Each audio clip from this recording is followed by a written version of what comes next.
Hey, welcome back to the Conservative Cat Show, where we shine a light on the truth, we defend liberty, and we stand firm on our Christian family first values. We expose corruption, and we like to poke fun at the powerful. A little bit of satire, too, here in this show. And we remind folks that America is still worth fighting for. So we're going to dive in. There's a lot of things that I want to get to this morning, so I'm just going to jump right in if that's okay by you. Go ahead and smash that like button, share this out with your friends. Be sure to subscribe. That is the best way you can support the program, or you can send super chats or visit patriotpumpenergy.com. Buy your bottle of premium pre-workout. It's on the shelf right behind me.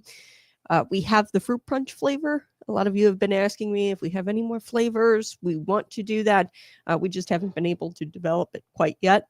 It's tricky to try to create something without any artificial colors, to try to get the flavor right. So it's tricky to get it. But we have fruit punch, and it's going to give you long-lasting energy. This is an energy drink alternative.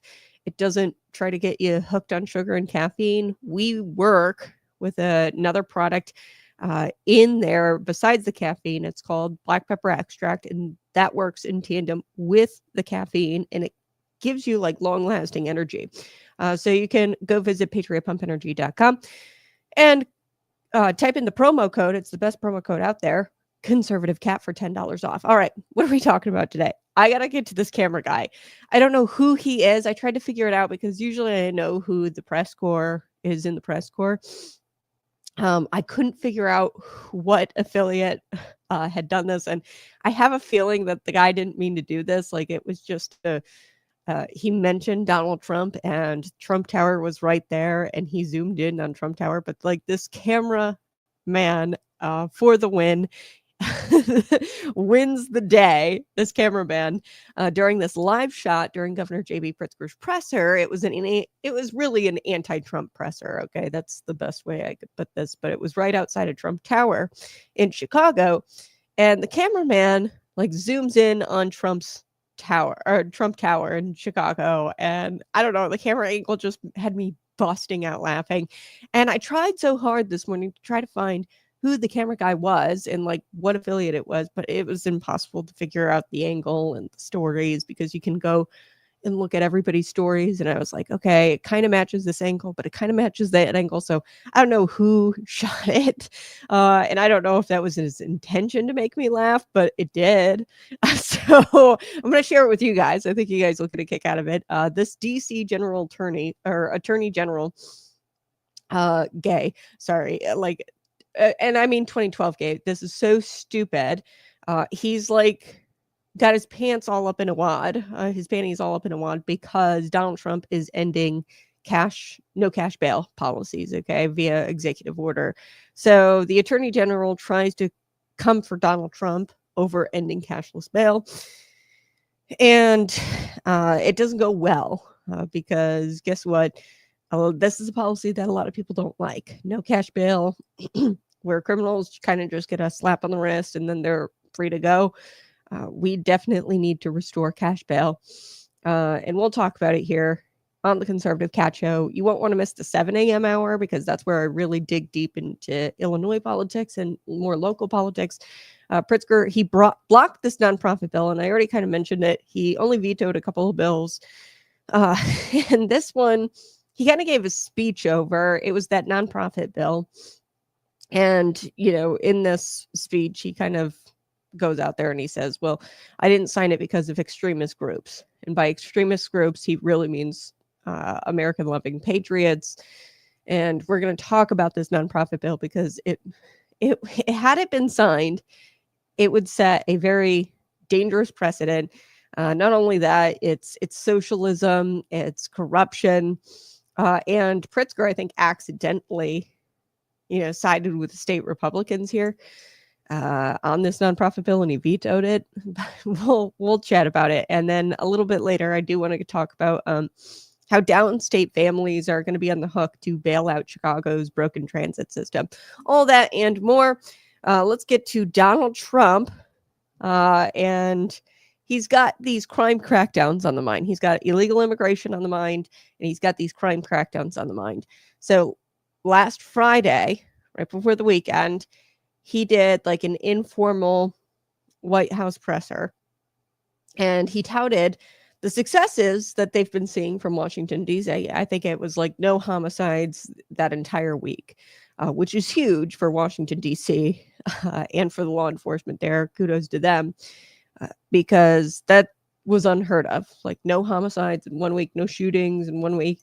So he's had tremendous success since federalizing the police department in Washington, D.C. During his remarks, Donald Trump, he talked about how he thought it'd be a good idea to kind of expand this mission to blue cities with crime problems such as Chicago and New York. Chicago, though, the Windy City, appears to be at the top of Donald Trump's mind. The most crime rate, honestly, I think the most murders per capita.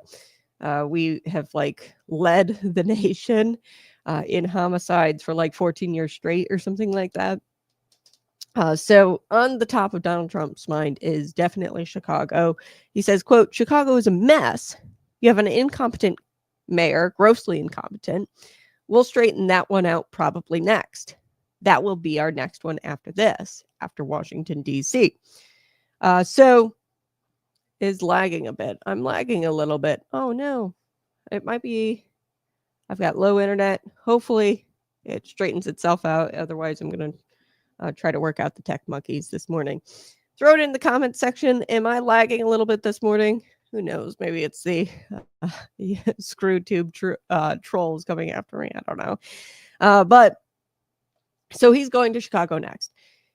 The incompetent mayor Donald Trump is referring to, obviously, is the wokeivist. I don't call them activists, really. They're really just wokeivists. There's really no cause. It's just whatever cause feels good that day.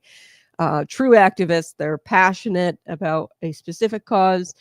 Wokeivists, it's whatever's trending that day, then they're going to jump on the bandwagon. So he's talking about Brandon Johnson, who has managed to make himself look worse than his predecessor, Lori Lightfoot. He has managed to do the impossible, which is to make himself look worse than that woman. Okay, I would prefer Mayor Lori Lightfoot, and that is saying something. So Johnson is, of course, not amused, even though some in his city are actually pleading. We talked about this yesterday. It's archived for you. Pleading during city council meetings, actually begging for President Donald Trump to come to Chicago and clean it up. Illinois Governor J.B. Pritzker, who held a press conference yesterday, and that's where we go to today, he stood alongside Brandon Johnson and other leaders. Tammy Duckworth was there, and he talked about Trump's remarks that he had made on Friday. So he kind of responded to the president yesterday. He says, "Mr. President, do not come to Chicago." That's what Governor J.B. Pritzker said. "You are neither wanted here nor needed here." So this is what Pritzker said. "If the president does deploy the National Guard in Chicago, residents face an unprecedented and difficult time," and he was urging residents to protest peacefully. Well, that's kind of a change of tune from what Governor J.B. Pritzker, I think he called for quite literally people to mobilize. I'll have to pull the direct quote, but he's kind of changing his tune here. He's like, peacefully protest. JB, you've kind of had this inflammatory rhetoric. I doubt that now, inflammatory rhetoric for years, since Donald Trump has really taken office, I doubt that this one speech is going to result in the residents taking you seriously, where they peacefully protest. We're going to probably see something much like Washington, D.C. Honestly, though, the protests, they kind of fizzled out after a couple of days. There were some protests there. Ironically, right next to the protests in Washington, D.C., there was a guy who tragically got shot. And I mean, this just goes to show you how bad it is. And they're protesting Donald Trump's presence in Washington, D.C. Meanwhile, somebody's getting shot a block over from where your protest is at. So he said, quote, Pritzker, "We'll see the Trump administration in court. The state of Illinois is ready to stand against this military deployment with every peaceful tool that we have." see like a very much a change of tune, because he knows that he's riled up his base for years at this point, and he's probably worried a little bit if the National Guard is actually deployed, that these left-wing wingnuts are actually going to cause some damage, or that there will be riots, violent riots in the street, and that won't look good for his 2028 campaign, okay, which we know Governor J.B. Pritzker is looking at. So I think this was like a warm-up speech ahead of his perspective run for 2028. I know that he is probably keeping in mind, like, hey, I have to make sure that even if Donald Trump plays this card where he does the National Guard here in the city, I have to make it look like everything's peaceful. And if I have people burning down storefronts in protest of Donald Trump being here, that's not going to look good on me. So he's probably getting ahead of this thing and saying peacefully, peacefully, peacefully. We're going to use peaceful tools, all the peaceful tools that we have. So he was in very much close proximity to, like, right in front of Trump Tower, honestly, Trump International Hotel and Tower, Chicago. That's where he was at. And he claimed that he was living in Donald Trump's head rent free, which is interesting because he's the one who responded to President Donald Trump and did it right out in front of his hotel right there in Chicago. And I don't know, something tells me that the opposite is true, that Donald Trump lives in Governor J.B. Pritzker's head rent free. So the cameraman was filming what was happening during the press conference. And here's what Governor J.B. Pritzker proclaimed. He said, "I know that I live rent free in the president's head." I feel like if, like, JB actually, or like Donald Trump doesn't say, "I feel like I live rent free in JB's head." You know what I mean? He doesn't get out there and say that. I feel like the opposite is true. And JB coming out and saying this is actually just gaslighting. And truly, the president lives in JB's head rent free all the time. We know this because he literally makes anti-Trump speeches about everything. And we're going to get to this nonprofit bill that he had vetoed. And he made that about Donald Trump. So he makes everything about Donald Trump. The energy prices skyrocketing here in the state of Illinois, they're making it about Donald Trump, being that he cut back subsidies for wind and solar, which are ineffective forms of energy. So, yeah, the opposite is true. Definitely the president lives in JB's head rent free. But watch what the cameraman did here. This is hilarious. Take a look. We're very pleased about the progress that we're making. I know that I live rent free in the president's head, and I wish he would spend some time in Chicago so that he could see what a lovely city we have. Governor, quick follow-up. What do you do if the National Guard is activated and comes here? We're very pleased about the progress that we're making. I know that I live rent free in the president's head, and I wish he would spend some time in Chicago so that he could see what a lovely city we have. Governor, quick follow-up. What do you do if the National... What a lovely city we have. And then the cameraman like slightly moves the camera up to show the shot of Trump Tower. And it just goes to show you that JB, the president, is living rent free in his head. Otherwise, he wouldn't have held this presser. Like, yes, Donald Trump mentioned JB in his presser a little bit. But really, it's part of a broader agenda, which is the crime crackdown across blue cities that are running rampant with crime. So I don't know if this cameraman did this intentionally.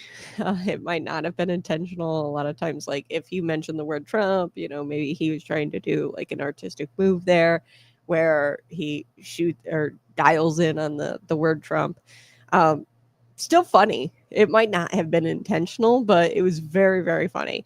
I tried so hard to figure out who the cameraman was and what affiliate he was with, and I couldn't find it. But I think it's really comical when you think about it. I mean, not long after Trump won the 2024 election, Governor J.B. Pritzker was promoting himself as almost the key resistance leader against the Trump administration. Okay, so Governor J.B. Pritzker running in 2028. He's not running in any kind of record, of course not. Look at the state of Illinois, mass exodus, highest property taxes in the nation. We have a pension debt crisis, $145 billion in pension debt. Like, he's not running on any kind of record. He's running as the resistance leader against the second Trump administration, and he's vowing to fight Trump on everything, every step of the way. So I really think JB, like, the president, lives rent free in his head, and he's also gotten involved in issues that have nothing to do with him, and has kind of tried to make himself separate that of the United States, which is treasonous behavior. For example, the Kilmar Abrego Garcia case, he announced at a state level he was going to be boycotting and sanctioning El Salvador. That was really weird. He's talked about making his own trade deals with Mexico and Canada. So, I mean, I don't know about you. He's also inserted himself in this redistricting battle between Texas and California. He's kind of inserted himself there, and he's positioned himself to be some sort of savior of democracy. Although, I mean, he is the biggest gerrymanderer known to man. Illinois, we have 3 Republican seats. It's the worst gerrymandered state, some people would say. We receive F grades for the maps all the time, the congressional maps. We have 3 congressional seats despite having Republicans making up 43% of the electorate. So there is 0 Republican representation despite Republicans being pretty prominent here in the state of Illinois. So nothing could be further from the truth that he lives in Donald Trump's head rent-free. Trump is living in his head rent-free, and it's evident by his actions. Okay, Donald Trump doesn't mention Governor J.B. Pritzker. He's mentioned him semi-recently because he's doing this crackdown on crime agenda, and he's trying to fulfill America First agenda of cracking down on crime and illegal immigration. If anything, the rent-free situation is the other way around, as evidenced by Pritzker's actions over the last several months and him situating himself where he did on Monday. Like, he situated himself. He held that presser very deliberately in front of Trump Tower. I think that the situation is actually the other way around, where Trump is living in JB's head rent-free. President Donald Trump has had it with crime in Washington, D.C. So in his response, he took action with a 30-day federalization. Now, it's going to look a little bit different in Chicago. Like I said, I think it's going to be the Insurrection Act that he invokes in order to federalize Chicago. It's a little bit different in Washington, D.C. because it's under federal jurisdiction anyway. So the federalization process is going to look slightly different. But he federalized local law enforcement there in Washington, D.C., in the nation's capital. And this came with all kinds of massive success. Okay, we're seeing crime being cut in Washington, D.C. within the last couple of weeks since the police took over. We're seeing homicides go way, way down. Not a single homicide in like a week, or a shooting in a week. And that's huge news for Washington, D.C. And on Monday, President Donald Trump, he took this law and order battle another step further. So like Governor J.B. Pritzker, he held a presser and he signed an executive order saying, hey, we're going to remove federal funding from jurisdictions that have no cash bail or cashless bail policies. So he is, again, taking actions. JB, he's taken actions to kind of situate himself on this national stage with the sanctioning of El Salvador. But a lot of this, and Darren LaHood talked about this before, a lot of this is like showboating. He's a state leader. He has no real teeth when making trade deals. Those kinds of things are done at the federal level. So he can pretend that he's a national leader all he wants, but he's not actually a national leader, and he doesn't actually have any real skin in the game. Donald Trump does, though. He's the freaking president, right? And he's making these real bold moves, such as this executive order, where he removes federal funding. So he'd remove federal funding for the state of Illinois, which is not a good look for us. We are constantly facing budget deficits over the last couple of years, and we've had to raise taxes in order to address those budget deficits. So we're not in a situation fiscally to piss off the federal government. And where they will withhold funding from us. And the federal funding is going to be withheld, obviously, from Illinois because we have a cashless bail policy, no cash bail policy. And we have seen the success that Donald Trump has had in Washington, D.C. So clearly he knows a thing or two about law and order. And this is just another step. So it should come as a surprise to no one that, the usual players are attacking President Donald Trump because of this federal funding cut that he signed into law via executive order. He's getting rid of this leftist woke policy at a federal level. So the DC Attorney General took aim at President Donald Trump on Twitter, because that's where all the usual suspects go to attack President Donald Trump in their normal fashion. So here's AG Brian Schwalb. He says, quote, pretrial detention should depend on whether someone is a flight risk or a threat to the public, not whether someone can afford bail. This is what he wrote on X. Cash bail creates a two-tier justice system where the poor stay locked up simply because they cannot afford bail. This executive order disregards effective, data-driven policies purely for political purposes, something every American should be alarmed by. So in response, you guys ought to like this response. Here's the DC Police Union. They hit back, putting Brian Schwalb, like I said, the DC Attorney General. They put his record on display, the record of releasing criminals. Take a look at this tweet. He says, quote, you have let out every juvenile that has committed a heinous, violent crime going back to the day you were elected. This is what they posted on X, the Union. Maybe you should sit the next few plays out. Yes, exactly. Like, buddy, your record shows that you don't know a thing about law and order because you've let these heinous juveniles, and I don't care if they're juveniles. Governor J.B. Pritzker has done this too before where, he's done this where you can't serve a life sentence if you're a teenager, so 18 and 19 years old.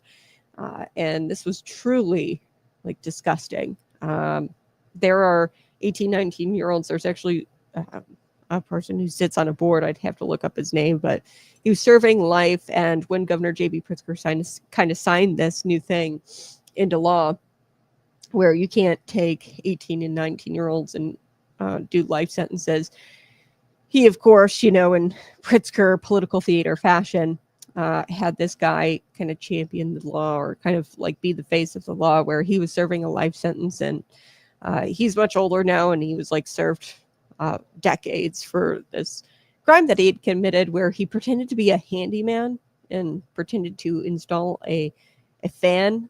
And this guy actually wound up killing the resident there, and not just killing, but torturing this resident in their home, and had this resident crawl to the jewelry box after being stabbed and brutalized, crawl to the jewelry box and get the jewelry out of the box to give it to him. And then he wound up burning the place down with the people inside, with the resident inside.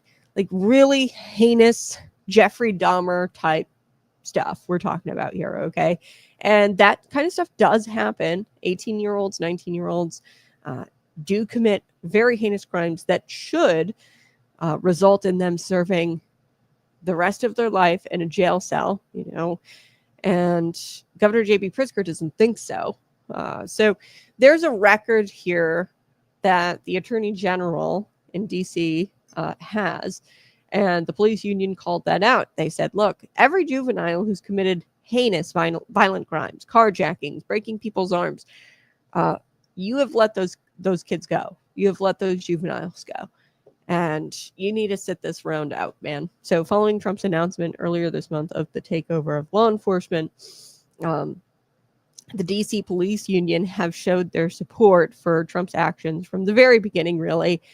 So right after Trump announced that he was going to federalize the local law enforcement there, the union chairman, his name is Greg Pemberton, he said that the immediate action was needed to turn things around.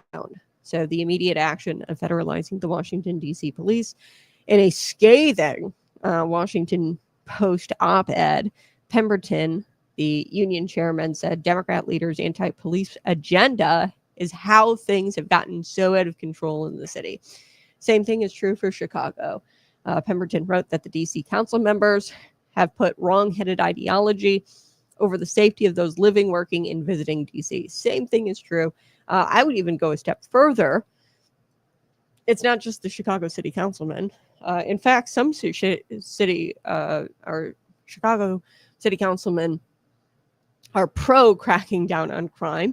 They've been very outspoken against Mayor Brandon Johnson, especially when it comes to the police scanners. There have been like reforms around those. It's called a spotter. I'm forgetting the name of it. I'll look it up. But a lot of a lot of Chicago city council members have been very outspoken about the crime and wanting Mayor Brandon Johnson to do something about that crime. I would say Springfield and some city council members, and really just Brandon Johnson, they have contributed to this wrong-headed ideology that Pemberton is talking about, where they do like things like the Peacekeepers Initiative that I've talked about before, where they spent millions of taxpayer dollars on this Peacekeepers Initiative. Pretty much gave yellow vests to guys that used to be ex-cons, and I'm talking hardened criminals, people who were convicted of murder. Okay, give them a yellow vest, pay them $200 a day of taxpayer dollars, have them go out there and play guidance counselor with the criminals and with the gang members out there in the streets of Chicago. That was a flop. Actually, there was a case where somebody in one of those yellow vests pulled somebody out of a car at a traffic light and curb stomped the guy so bad, or like stomped on his face to a point where he needed facial reconstruction surgery. Okay. And this was a guy that was paid for ShotSpotter. Yeah, that's it. Thank you, Jennifer. A lot of city councilmen have been pro ShotSpotter, and Brandon Johnson has made moves to get rid of it. So there's been a lot of animosity, I would say, against Mayor Brandon Johnson for his criminal justice or wrong-headed ideology. Really, it's this idea that you can talk to criminals or talk them down. And a lot of members on the city council in Chicago have this wrong-headed ideology, but a lot of them don't. And a lot of them have spoken against Mayor Brandon Johnson for this criminal justice or justice reform ideology, and against Springfield for implementing things like the Peacekeepers Initiative. So it's not just a Republican-Democrat issue. I mean, all of the city councilmen are pretty much Democrats, or I think all of them are, on the Chicago City Council.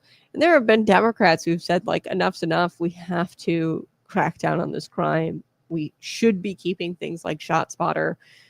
Something was a resource for officers to use. What's wrong with you, Brandon Johnson? Why would you get rid of things like that? And really, it's just an anti-police agenda, and it's gotten really out of control. They don't want police to crack down on crime. They want to send peacekeepers out there in yellow vests to go play guidance counselor. So this is what Pemberton wrote in this Washington Post op-ed, and I'll read a little bit of it. Thank you, DC Council, thank the DC Council for Trump's takeover of policing the city. The federal intervention was a needed step. The question is what comes next. That's what the Washington Post op-ed reads. He said it's a necessary step, but in no way is this going to turn things around. And that is what my fear is, not only in Washington, D.C., but say he actually federalizes Chicago, sends the National Guard, cracks down on the crime, we might actually see things temporarily turn around. Here's what Pemberton says. He says, in my role, representing more than 3,000 officers, detectives, and sergeants, I support federal intervention as a critical stopgap. Already we're seeing positive results in Washington, D.C. Crime is down a tick, is down a hair, right? And that's what he says about the federalizing of law enforcement, that it did result in crime going down. But he says this, let's be clear, federal control is not a long-term solution. Moreover, it would have not been needed, but for the misguided reform agenda of the DC Council. So, let me sum this up. The criminal justice reform ideology that Brandon Johnson has, that these DC council members have, that some of these Chicago City Council members have, that the people in Springfield have, this is really misguided, one. But two, that is what needs to change. And President Donald Trump is doing that, trying to do that at a federal level with this executive order where he cuts the funding for jurisdictions who implement these types of policies that are pro-criminal and take the approach of not punitive, but rather restorative. And it just never works. And you can't talk down a hardened criminal. Okay. You can't try to counsel the bad or the evil out of somebody. We are inherently evil. The only thing that will stop that evil is a savior, Jesus Christ. And unfortunately, some people don't call out to the Lord and don't have him be the Lord and Savior over their lives. And that's why you have evil. So you have to punish the wrongdoers, the evildoers, as Romans 13 points out, that is the role of government. And it should be somewhat punitive. Okay. I'm not saying that we shouldn't have restorative aspects in the criminal justice system, but it has to be somewhat punitive. Okay. We have to punish evildoers for doing the evil, and there has to be consequences in the system. Otherwise, it's not going to work. And it hasn't been working. For example, no cash bail policies. So Donald Trump is trying to kind of do a long-term solution at the top level here, but really what needs to be done is Springfield, Chicago, Washington, D.C., they need to nix the reforms, the criminal justice reforms, the restorative reforms, and they need to reintroduce punitive policies and bring consequences back to the criminal justice system. Otherwise, it's never going to work. All right. And like I said, Donald Trump's take over Washington, D.C. temporarily, it's been a really good thing. But how long is that going to last? Because you can't federalize it forever, right? Unless you can. But that's a lot of resources that we should be using elsewhere for, international issues, for terrorist issues, for, we need our National Guard for emergency responses, natural disasters, and things like that. Federalizing isn't a long-term solution. So the union guy here is actually right, where he says, hey, this is not a long-term solution. We need to get rid of this harmful agenda, the misguided reform agenda that DC Council has implemented. And also we have to get rid of it here in the state of Illinois, Springfield, Chicago. All right, I'm going to take a quick break, but when we come back, from August 23rd to the 25th, 27 people were shot in Chicago and 6 dead. Whoa, that's insane. So that's a couple of days, 27 people were shot and 6 were dead in Chicago. It is a war zone. Okay. So we're going to be back. I'm going to talk a little bit about this executive order that President Donald Trump signed. And this is I know a lot of you are probably going to expect me to not side with Trump on this one. I actually am going to side with President Donald Trump on this one. This is an executive order where he said, hey, burning the American flag, you go to jail. Because I think that the Supreme Court actually got this wrong. What was it, in 1989, where they said that this was an act, burning the American flag, an act of free speech. It's not. I've never really understood why the Supreme Court ruled the way they did in 1989. So I actually agree with President Donald Trump's executive order here, which might come as a shock to you because I am a free speech absolutist. But this is not free speech, burning the American flag. I never have thought that it's free speech. And Donald Trump has been very clear about this day one, that he's wanted to either imprison people who burn the American flag or revoke their citizenship. So I'm going to be right back with that. Smash that like button, share this out with your friends. I'm Conservative Cat.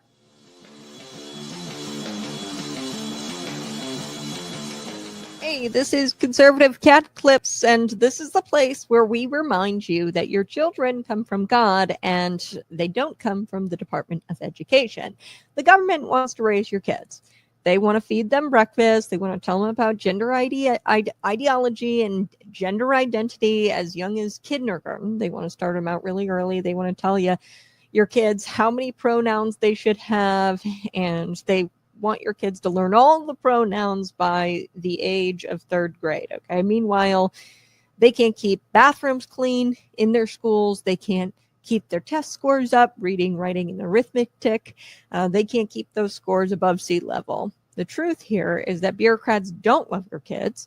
They don't know their quirks, their fears, their hearts, and they certainly don't care what the Bible says about fearing or about raising them and fearing the Lord. Okay, so in Psalm 127, verse 3, children are a heritage from the Lord, not a project for the state, not a cultural science experiment. They are your responsibility, your blessing, and your mission. Okay, but what happens if you step in and they say, I'll take it from here? Okay, and what happens when you step in and say, hey, I'm actually going to take responsibility and I'm going to participate in raising my child? You show up to the school board meetings, you ask about the curriculum, you object to Drag Queen Story Hour and Drag Queen Library Story Hour and all of these pornographic books in the libraries. What happens when you say, I'm going to take it from here, I'm going to start participating in my mission and my responsibility in raising up my child? You are deemed a domestic terrorist. Okay, if you start showing up and if you actually start taking responsibility over raising your child, you are dangerous to democracy. They'll say that. And they'll say that all because you just started loving your kid enough to be involved. So we've normalized this idea that parents should just hand over their kids for 8 hours a day and play catch up over a microwave dinner and try to catch up on who your kid actually is. Your kids are strangers. That's not parenting, that's outsourcing. So the product here is a generation that is anxious, that is confused, and they are spiritually hollow. What if we flipped the script? Really, what if we turned off the screens, cracked open a Bible, and actually parented the way Deuteronomy 6 tells us to parent, at home and all of the time? And I think that our future of the country actually depends on this. And I hope that we start parenting like our future and like the future of the country depends on it, because it does. So don't be intimidated. God gave you those kids for a reason. Raise them up in truth, teach them real values, and never hand over this sacred duty to the folks who say remote learning is the way to go, or gender identity, you can identify as whatever the hell you want. Don't hand over that sacred duty of parenting and raising your children to people who are just wacky weirdos. You can raise your children, and you are required to raise your children because they are a gift from God, and He's bestowed a sacred duty on you as a parent. This has been Conservative Cat Clips. Hey, go ahead and smash that like button and subscribe to the channel. I appreciate you being here. I did want to address this one. Curious, do you know how Chicago compares to Washington, D.C. on shootings and deaths? So, like I said, these numbers are not great because, like in Chicago, for example, right now in 2025, I think we're up to like 240 homicides so far this year, but there's like 300 bodies in the morgue. Okay, and the death has been marked pending. So yeah, I've got 2024's numbers. Okay, so 2025, last I checked, it was like 240. But then they're saying, oh, homicides are down because it's 240 from the previous year, which the previous year, 2024, we're looking at 573 homicides in Chicago, making it the highest total among U.S. cities for the 13th consecutive year. So for 13 years, we've had the highest total murders. Okay, 573 homicides in 2024. We're on pace to be very much below that in 2025. But like I said, they just don't report on these things like they used to. They do note that, 2024, that was an 8% decline compared to the 620 that we had in 2023 for murders, Chicago. Okay, so we had 620 murders total in the year of 2023. And then you look at 2024, they say it was 573. But like I said, sometimes the bodies in the morgue, they don't even like mark what the death actually is. They keep it pending for a long time. And then they've been doing that longer and longer. Now compare that to Washington, D.C. Your jaw's gonna drop to the floor. So we have in 2024, so in comparison to the 573 homicides, okay, in 2024 total, compare that to Washington, D.C.'s 187, okay? And then before that, in 2023, like I said, in Chicago, they had 620 murders, and you had 274 murders in Washington, D.C. that same year in 2023. So that's pretty crazy. Really, really nuts. I don't know. I didn't pull up the shootings. I kind of did that on the fly. I don't know how many shootings. Obviously, the murders, most likely Chicago has way more shootings than they do in Washington, D.C.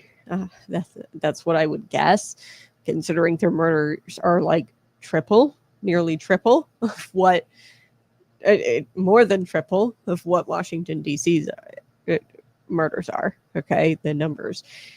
ShotSpotter. I wanted to bring that up really quick because I didn't quite understand, exactly what ShotSpotter was. I did a deep dive on it a couple of years ago. ShotSpotter is a very highly contested technology. Law enforcement agencies have praised it, have applauded it for its alerting capabilities and its evidence gathering. And a lot of law enforcement agencies like these, Brandon Johnson and opponents, have been very critical of ShotSpotter, saying that the data is wrong and that large-scale audits have found that the majority of the alerts don't correspond to actual shootings. So they got rid of ShotSpotter. Brandon Johnson, he's gotten rid of it, and that's been a very controversial move. And there's people in the city council, the Chicago City Council, who said that that's a bad move. So in short, ShotSpotter, what it is, it's like a surveillance thing where it's like a network of sensors, acoustic sensors, and they place these little microphones all throughout the city on rooftops, streetlights, utility poles across the city, and the sensors listen for sound, impulsive sounds like a sound of a gun or gunfire. And Mayor Brandon Johnson and opponents, they say that it doesn't actually correspond to gunfire. A lot of the time, the sound is detected. The system uses triangulation to locate the source. And then the audio is sent to a human reviewer at the company's operations center, who then decides whether it's gunfire or not. So this was a very useful tool, according to law enforcement, but guess who got rid of it? The restorative justice folks and Yeah, that is what ShotSpotter is, in case you guys aren't familiar. If you're not from the area, Chicago, or from Illinois. A couple of years ago, I did a deep dive on what it actually was and looked at the statistics. And it might not be perfect, but it's another tool that law enforcement can use. And I don't see, if law enforcement uses it, I don't see what the problem is. I'd rather taxpayers pay for something like that rather than the NASCAR race in Chicago. Okay, $5 million of state taxpayer dollars went to the NASCAR race. I'd rather $5 million go to something like ShotSpotter to keep people alive, to keep those 573 people alive in Chicago who died in the year 2024. So thank you. That's crazy. Yes, I appreciate you listening. Anytime I can, on the fly, grab some stats and data. I love stats and data. I'm kind of a nerd when it comes to numbers. So 573 compared to Washington, D.C.'s 187. I really think Trump should have started in Chicago rather than D.C. because it looks like it's more of a problem here in Chicago, the murders and the shootings, things like that, than it is in D.C. D.C. is a hellhole. Don't get me wrong, but it's much worse in Chicago when you're looking at numbers and looking at the statistics here. Okay, so I want to shift gears. Let's talk about the American flag and you possibly going to jail if you burn it.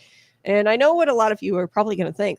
You're probably thinking, wow, Katrina, you are a First Amendment nut. Aren't you a First Amendment absolutist? Are you going to let Trump do this? Are you going to let him fly with this? Or aren't you going to take a stand for free speech? Aren't you a free speech absolutist? Look, I'm not a lawyer, and I have never understood, though, how burning the American flag is a free speech issue. Okay, lighting a flag on fire is not a speech issue, a First Amendment issue. You could argue that it's expression, but this is an action. Okay, it is not the same thing as giving your opinion or doing a podcast like I'm doing right now. This is freedom of speech, right? That this is not the same thing. Lighting something on fire is an action. Okay, and if I were to light a fire, like a bed sheet on fire in the middle of my street or in the middle of town, okay, I'm pretty sure a cop would come up and arrest me. Okay, they'd stop me from lighting my bed sheets on fire in the middle of town. Okay, so Donald Trump is certainly no fan of flag burning. And yesterday, he signed an executive order banning the practice. And the executive order is titled Prosecuting Burning of the American Flag. The order vows to restore the sanctity of the Stars and Stripes. So he says, my administration will act to restore respect and sanctity to the American flag and prosecute those who incite violence or otherwise violate our laws while desecrating this symbol of our country to the fullest extent permissible under any available authority. So this is what Donald Trump says in his executive order. I will play the clip here where he signs it. Let me pull it up here.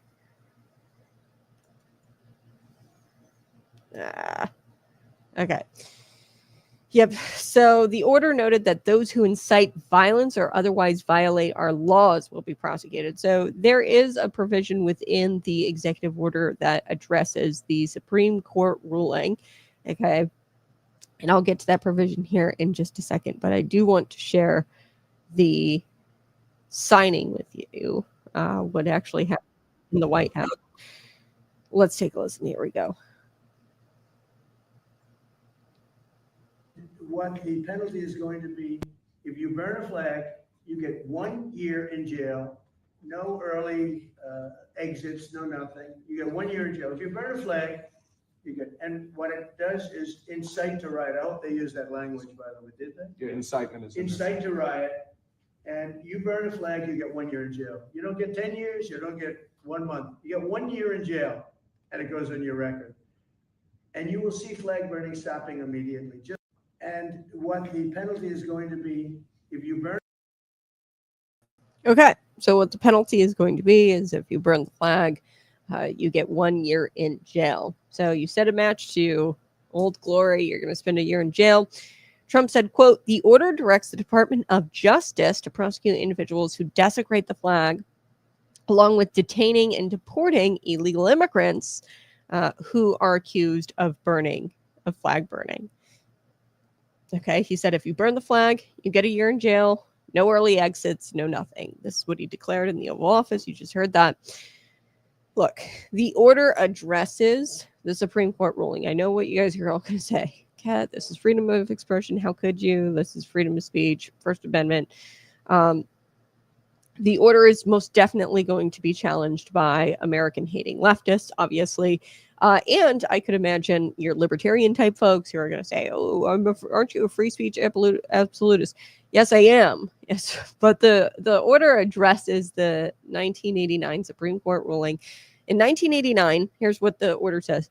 The Supreme Court ruled that the flag burning is protected speech. Trump acknowledged that issue in his order, saying this. So this is what the order says. Notwithstanding the Supreme Court's ruling on the First Amendment protections, the court has never held that the American flag desecration conducted in a manner that is likely to incite imminent lawlessness action, or that is an action amounting to fighting words, is constitutionally protected. So what this does is say, you know, if you are lighting the American flag with the intention, so you have to prove that, of incitement, then you go to jail for a year. Okay, so that's not anything like beyond what we already have. Like if you incite people to riot in the streets, or you incite violence, that is against the law currently. So this is just making it clear that just because you burn the American flag, and this is what has been happening, where people will burn the American flag and they're actually trying to incite a riot or incite more violence by that action, because they burn the American flag, they're like, oh, well, we can't touch that because of this 1989 Supreme Court ruling, because that's an act of free speech. It's not free speech because, like I said, I'm no lawyer, but that's an action. Number one, if I were to set fire to bed sheet in the middle of town, most likely the cops would come arrest me, okay, because it's an action that can actually harm somebody. You're lighting things on fire. I've never understood why that's protected under free speech, because you're lighting something on fire, okay? And, you know, take the fact that it's the American flag out of it. You're lighting something on fire, and if it's done specifically under this executive order with the intention of incitement, or in trying to incite imminent lawlessness action, or that it is an action amounting to fighting words, that's not constitutionally protected. That's not covered in the Supreme Court ruling. And the executive order urges us to go look at Texas v. Johnson. This was a case that kind of addressed this. That, hey, if you are burning the American flag and you're inciting, like, that has to be prosecuted. And Trump is taking it a step further and saying, hey, that prosecution should look like this. Should be no more or no less than a year in jail, no early exits, no nothing. And if you're an illegal immigrant and you do it, then you get deported immediately. Okay, so the American flag is one of the most sacred, cherished symbols. Yes, this has something to do, like something inside of me, being that it is a cherished American symbol. I don't want people burning the American flag, but you take that out of it, it's still an action that could cause harm. It's still very possible that somebody burns the American flag with the intention of inciting further violence. But this is a cherished symbol of the United States of America, and desecrating it is uniquely and inherently offensive and provocative.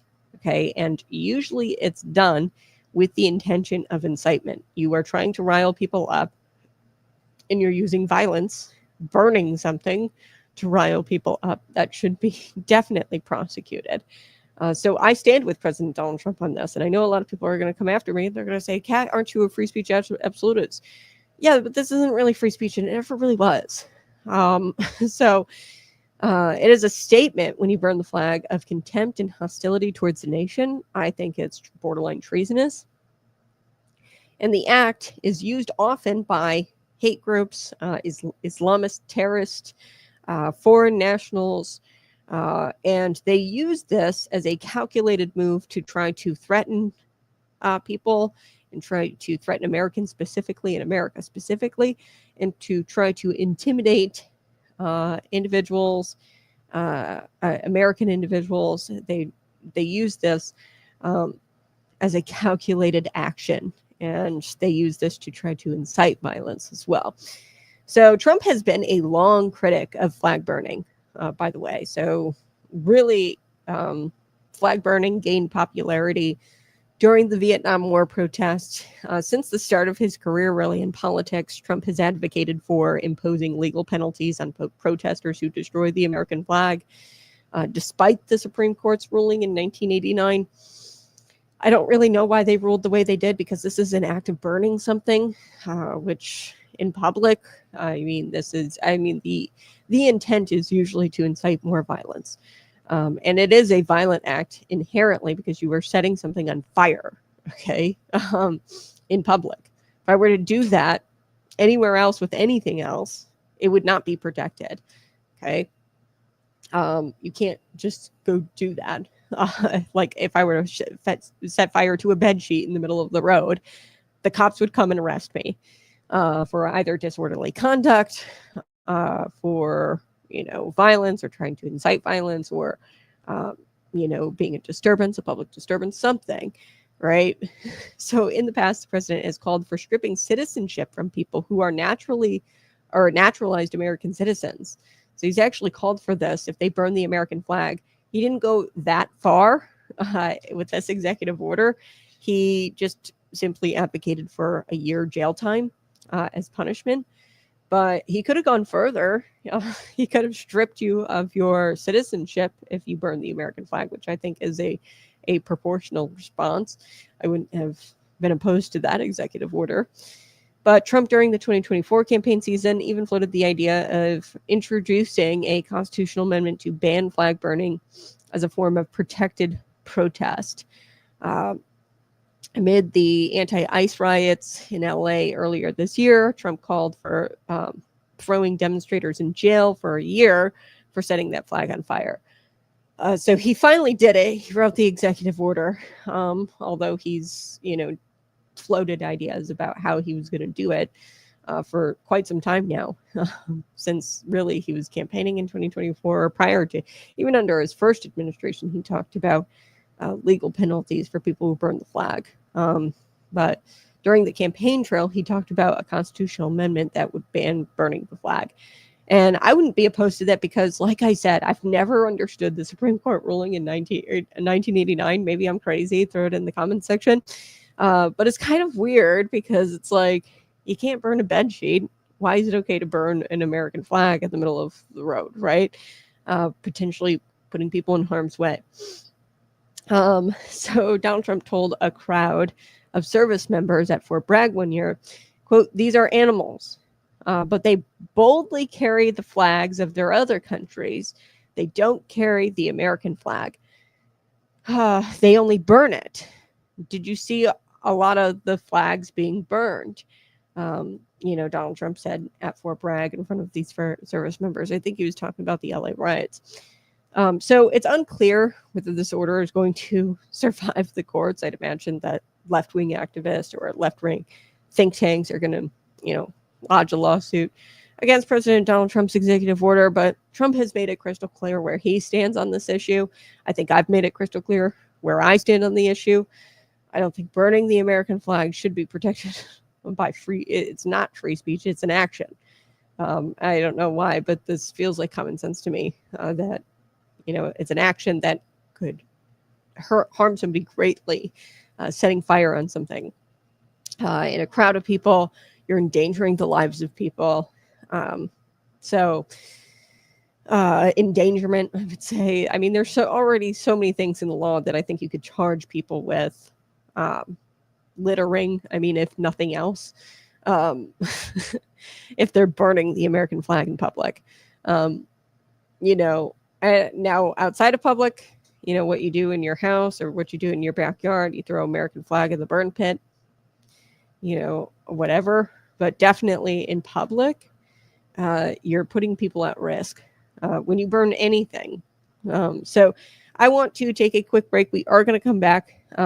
We're diving into this little twist in politics, Illinois politics specifically, where Governor J.B. Pritzker, yes, the same governor who has never met a tax hike he doesn't like, has never saw an abortion expansion he didn't celebrate. He actually sided with Republicans on a bill. Wow, that's rare. So we're going to get to Governor JB and this veto that he did. This is like a little twist in Illinois politics that you probably weren't expecting. If you're illegal and burn the American flag, get the hell out of here. Yep, and Donald Trump's executive order does exactly that, Bob. It says, hey, you're going to be immediately deported when you're an illegal alien and you're burning the American flag. I'm going to be right back. Smash this like button and share this out with your friends. Real quick, Tanya, she's commenting this morning. Chicago has consistently higher homicide and gun violence rates than Washington, D.C., with recent reports showing that Chicago with a significantly higher homicide rate per capita, more frequent and severe shootings compared to D.C. For example, one report in 2025 indicated that Chicago had a much higher homicide rate than Washington, D.C. This is from Google AI Overview. Wow. And this is what Google has to say. Yeah, Google. Yeah, I just chat GPT'd the numbers real quick. It was like 573 in 2024. I didn't go off 2025's numbers because they're manipulating them as we speak. In Chicago, there's like Wirepoints did a bit on it where there's bodies on the slabs, right? The morgue, and there's like 300 plus bodies in the morgue, and they're not issuing a cause of death. And they've been doing this more and more. So from 2023 to 2024, just blue cities nationwide, they've reported, decreases in homicides. But it's probably because of the way they're reporting these things. They're marking these deaths as pending. They're not issuing a cause of death. They're letting the body sit. That's part of it. So it's really hard to know exactly who's got the highest. We do know for sure that Chicago has got to be the highest because, the numbers aren't even close to Washington, D.C. It was 573 in 2024 for homicides, the number. And then in Washington, D.C. that same year, it was 187. So that's like nearly 5 times the number of homicides in Washington, D.C. is what Chicago had. So I really think if you were doing it from a sheer number standpoint, Donald Trump should have started in Chicago, not Washington, D.C. But Chicago's next, and it's probably because Donald Trump knows these, numbers, or at least these preliminary numbers that we have, and his team has briefed him on these numbers. And New York City doesn't even have nearly as many homicides as Chicago. So his next stop is Chicago because of the numbers. All right, I got to take a quick break, but you're listening to Conservative Cat. Smash that like button, subscribe to the channel. We're going to be right back talking about this nonprofit bill that Governor J.B. Pritzker actually vetoed. And this is one decision that I actually love. I rarely say that about Governor J.B. Pritzker, that he makes a decision that I love. Now, the reason why he did it, I don't love. But he did it, right? So we're going to be right back with that. You're listening to Conservative.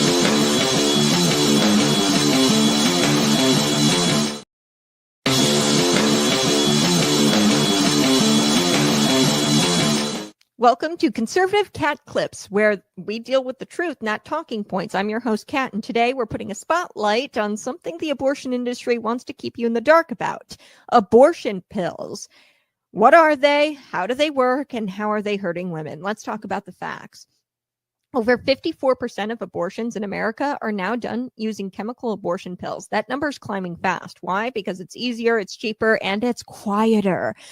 But here's what they won't tell you. Abortion pills come with a serious risk. The process is 2 drugs: mifepristone, which actually ends the pregnancy, and misoprostol, which forces the body to expel the baby. Sounds simple, right? It's not. According to the FDA, 4,200 serious adverse events have been reported. including 28 deaths since 2000, the year 2000. And those are just the official numbers.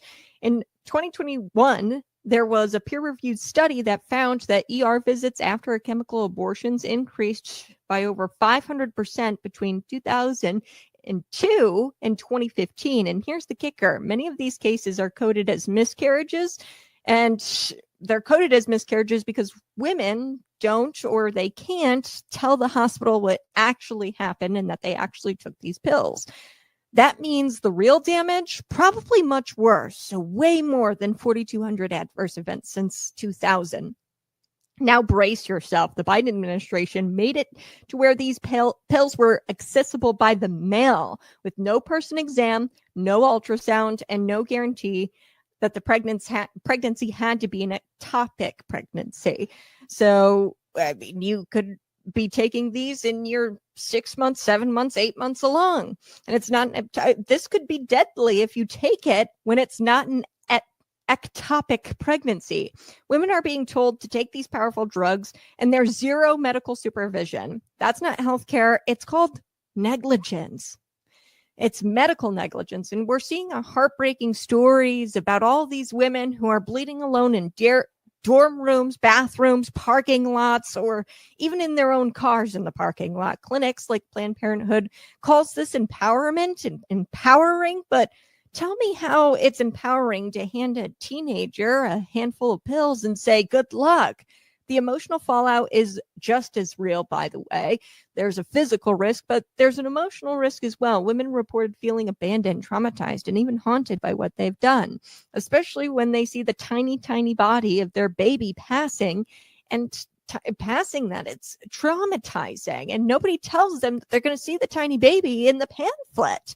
So here's the truth, the plain and simple truth. Abortion pills are not safe. They're not kind, and they're not empowering. They actually hurt women, and they silence their pain by taking these chemical abortion pills, and they protect an industry by keeping the abortion in the dark. And it doesn't do anything to protect the individual at all. I'm Kat, and this has been Conservative Clips, Cat Clips, reminding you that real healthcare, it doesn't kill people, and real healthcare means empowering women and supporting women, not selling them lies in a bottle. Stay alert, stay bold, and always choose light. This has been Conservative Cat Clips. Hey, go ahead and smash that like button, share this out with your friends. Jack this morning, he says, Trump protecting his pedo buddies or his pedo friends is yet another example of Republicans hating on children outside the womb.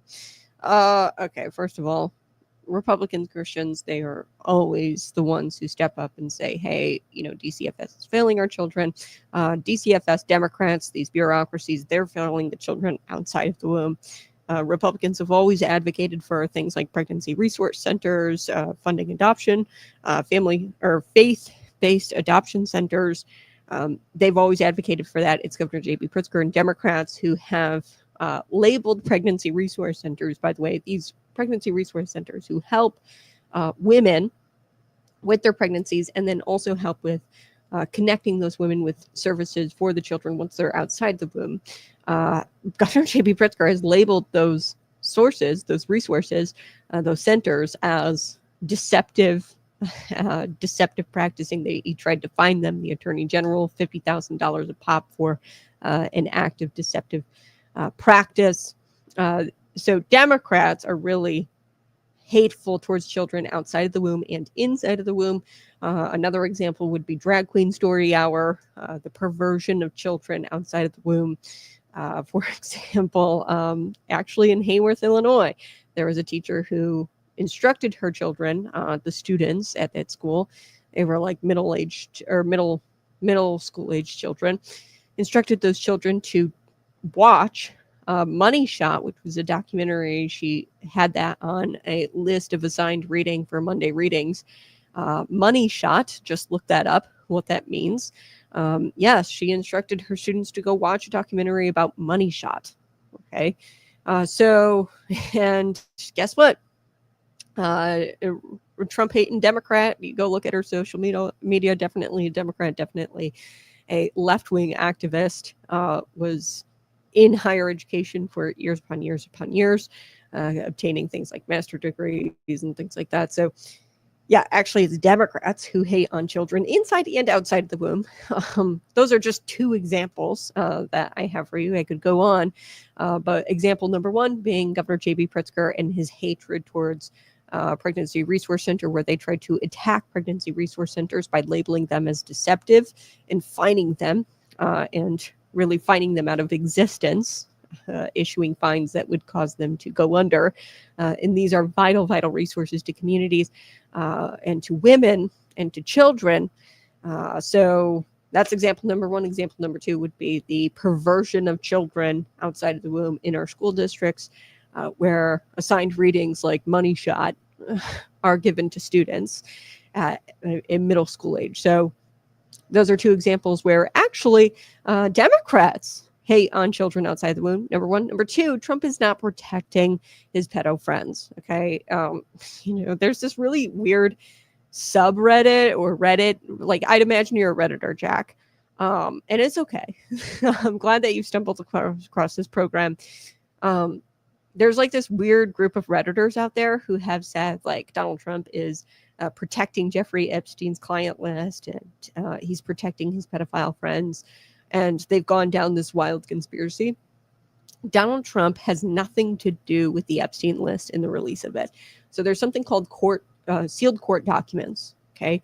Donald Trump hasn't seen it. Judges haven't seen it. These were sealed by intelligence agencies. Okay. Now, whether Donald Trump can instruct Tulsi Gabbard or his intelligence agencies who are under his purview right now to release that, that's not really up to him. There are parameters and hurdles that he has to kind of jump through, or that these intelligence agencies have to jump through in order to unseal court documents. There's statutes that they have to kind of work around in order to unseal court documents that pertain to minors. Okay, so that's really what's going on here, is that there's minor children involved and young girls involved, and they have to keep court documents sealed for the safety of those victims. I'm right there with you, Jack. I want the court documents to be unsealed. I think that this is an issue that concerns the public greatly, and it is a matter of public safety. It is a matter of public interest, and the intelligence agencies are the ones who have to kind of work around the federal statutes to unseal those documents. Okay, it's not up to the President of the United States. This is clearly a judicial branch issue. The executive branch has to stay out of it. So yeah, I mean, I don't know this whole like, oh, Donald Trump, like, he's protecting his pedo friends. I do think that there is a degree of national security risks because you're talking about possibly international people being on this list, prime ministers, potentially finance bros, as I like to call them, bankers, CEOs of banks, these world banks. And once you start taking CEOs of world banks and cuffing them on live television, which we could potentially be going down that route if we unseal those court documents, which then Donald Trump might have been briefed on that. I don't know, because I'm not in the Oval. I'm not in briefing rooms, right? If he's been briefed on that, hey, these are the people who are on the list or are named in these sealed documents. Donald Trump might have made a decision that, hey, intelligence agencies at my direction, you cannot, and I'm not saying that this happened, and I don't even think that it's gotten to this point yet, because I don't even think Donald Trump has seen the names in these court sealed documents because they're sealed. Okay, they're sealed, so they're not able to be seen. But say, he's been briefed and said, maybe they didn't provide exact names or unsealed them, but they said, hey, Mr. President, this is a national security issue. Prime ministers, bankers, they're all on this list, and it could cause a world economic collapse. Okay, once you start taking CEOs out of boardrooms in cuffs, you're looking at not just Great Depression, you're looking at a total global economic collapse. Okay, and that is the potential fallout of releasing some of these names, and we can't dismiss that. Okay, I don't care If I was the president, I'd say, okay, if that's going to happen, then that's going to happen. We have to do right. And if it's going to cause global economic collapse, then so be it. That's my position. But I feel like a lot of people would not have that position, especially somebody who's in charge of the country and in charge of the free world, the president of the United States.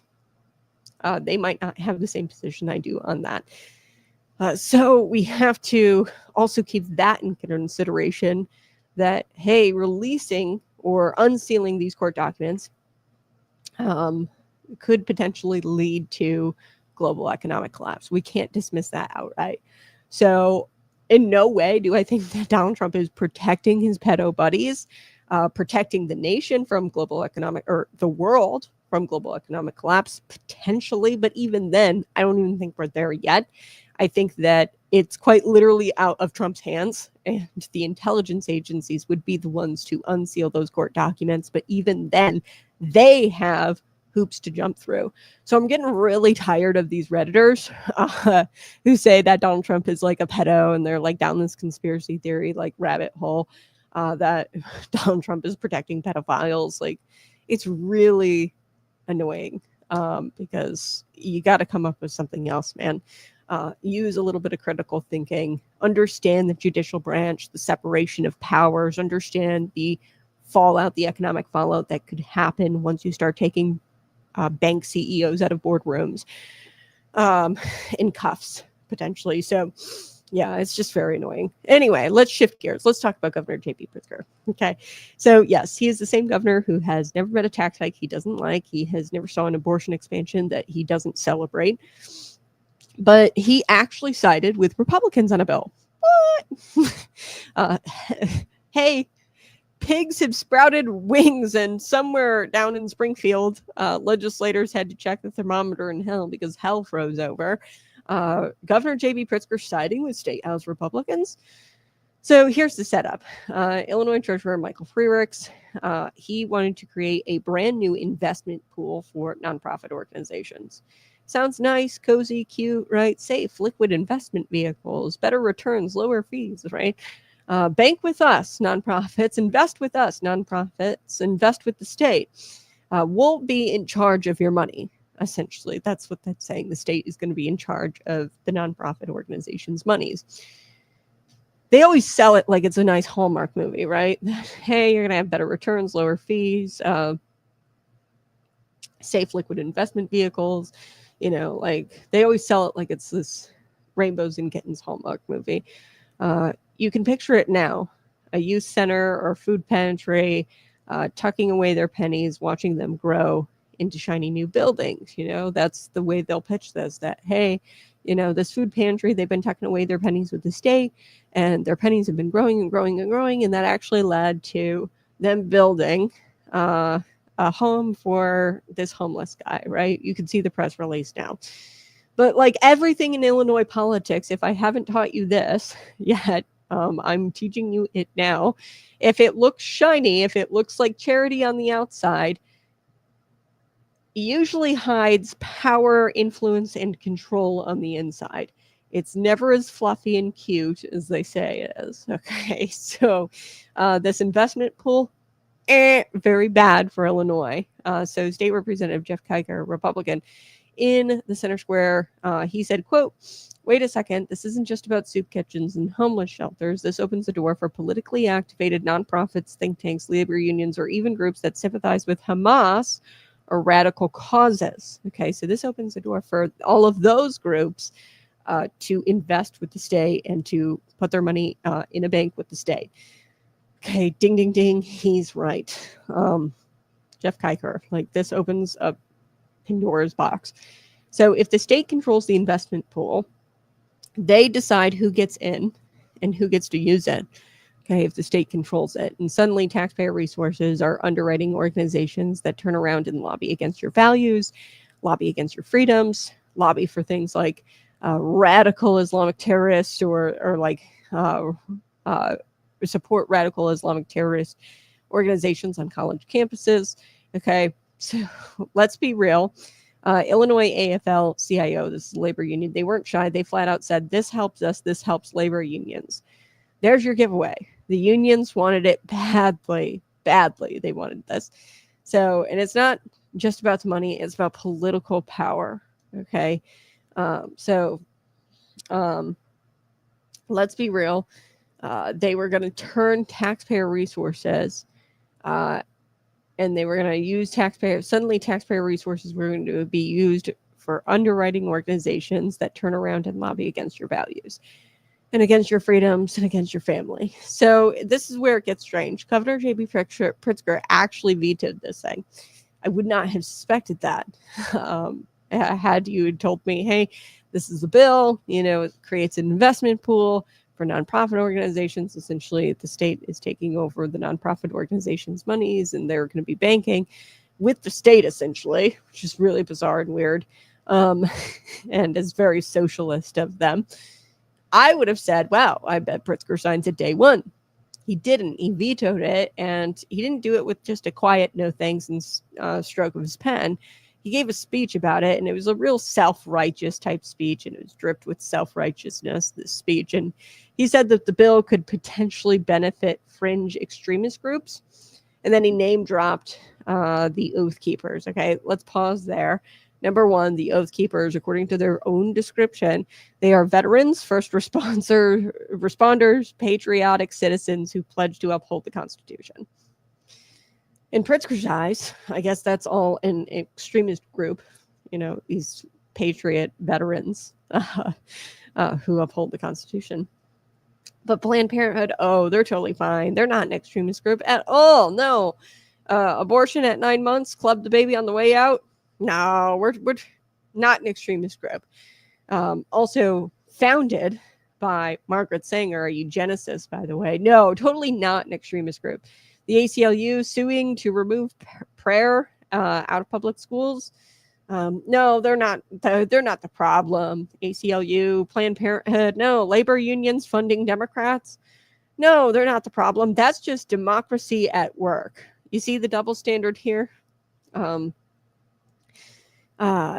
left says extremist, but they don't mean true violent radicals like the Hamas sympathizers or ACLU, who are, radicals where they try to take out prayer totally from public schools, which is just an extremist position. Like the kids can't pray in public schools,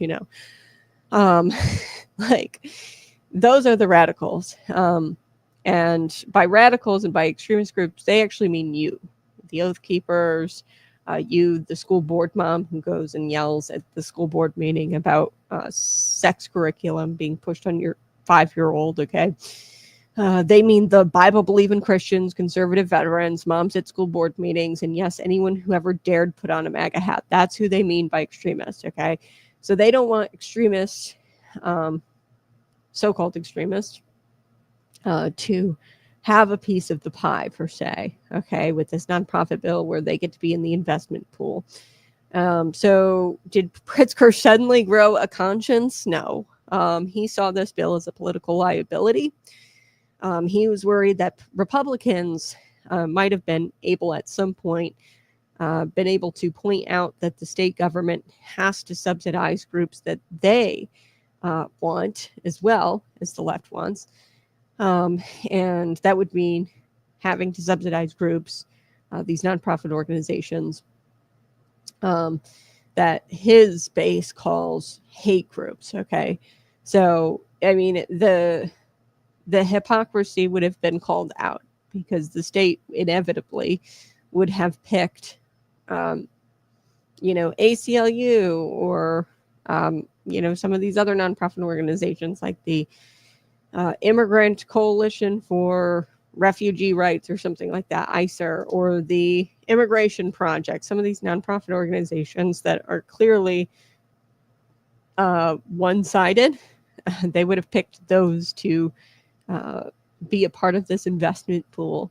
Okay. And inevitably you would have had Republicans saying, like, that's not fair that these nonprofit groups get a piece of the pie, where this nonprofit group, say Illinois Family Institute, this is a conservative nonprofit organization. You can't give this nonprofit group a piece of the pie without giving this nonprofit group a piece of the pie. So that's what Donald Trump was worried about. He was worried that it was a political liability, I think. So he took the veto pen and he gave a little speech about Donald Trump, obviously, and he pretended that he was defending democracy. Classic political theater. Okay, so imagine the absurdity here. Illinois, the state that can't balance a budget, by the way, they're constantly facing budget deficits. They can't keep people from fleeing the state to Texas, to Florida. They can't stop the crime in Chicago, like we talked about earlier. They now want to be your neighborhood banker because who doesn't trust Springfield politicians with their money? Yeah, that's like putting Al Capone in charge of the safety deposit box, okay, your safety deposit, and asking Al Capone to babysit your safety deposit box. What could go wrong, right? Pritzker says, I'll tell you what could go wrong. We could accidentally have to fund extremists, or extremists could benefit this, or we would have to subsidize or let the extremist groups, what he calls extremists, participate in this.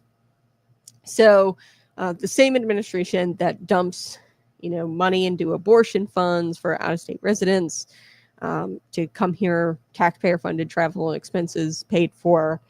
This administration does that for, out-of-state residents who want to come here. It's the it's the abortion sanctuary of the nation.